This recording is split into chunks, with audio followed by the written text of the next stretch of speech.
Hello everyone, I will be talking about the Aztecs, their civilizations, their gods, the art they produced throughout their era, along with the rituals they performed to keep their gods satisfied. First, I'd like to explain a little bit about the Aztecs and where they originated from. The Aztecs were a northern Mexican tribe that ruled a huge empire throughout Mexico.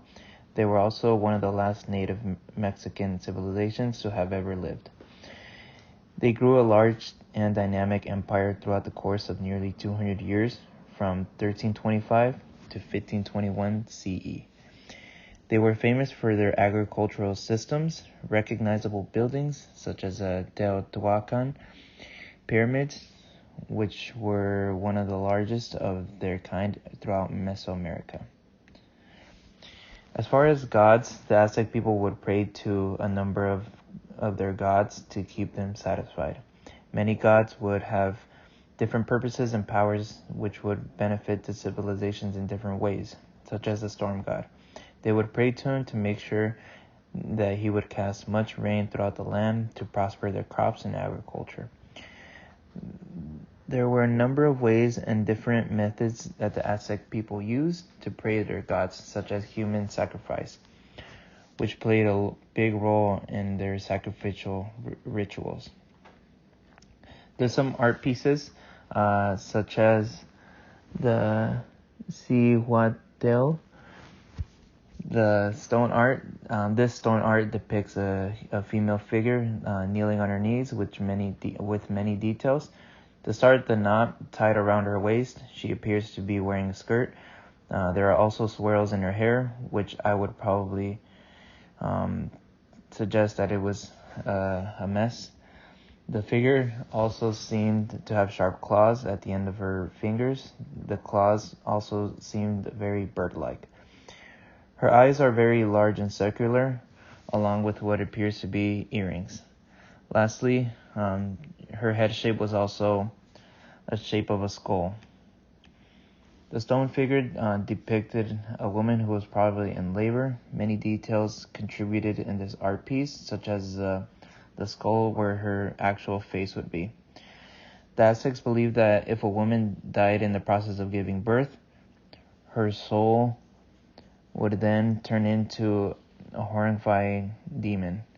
The dying woman's soul would turn into what's named Cihuateoto, which is also known as Divine Woman.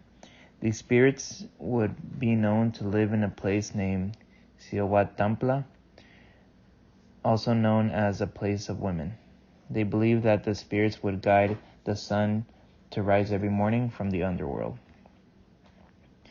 Now, going into the art that I have chosen to analyze, the title of the art piece is named Ball Player, and it's made out of ceramic, and there's a few details from this artifact that you can see that it is a male figure wearing protective wear on his hips, feet, shoulders, and head. This was to protect their bodies from the impact of the ball. The game was played by striking the ball with their hips to make it through a circular stone hoop. The players would then score points depending on how many times they made it through the hoop. As far as a rubber ball was made, during the Aztec era, many Mesoamerican civilizations learned how to extract tree sap from the rubber tree and create the rubber bouncy ball. After some time, no later than 600 CE, around 20 ballparks or ball courts were built to play in. Many civilizations also participated in playing in the game. The ball game and players were viewed as a significant part in the Aztec culture. The game was played by many other civilizations, such as the Mayans, the Teotihuacans, and many others. The game was also played as a part of a huge sacrificial ritual.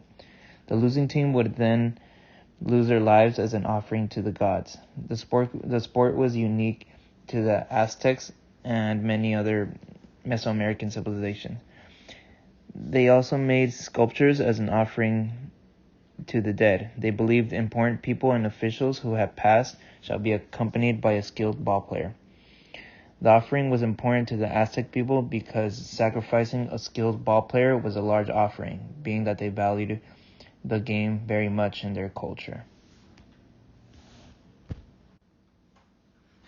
Because of the art, advanced civilization, and beliefs, it is why I find the Aztec culture very interesting and their art to be so appealing.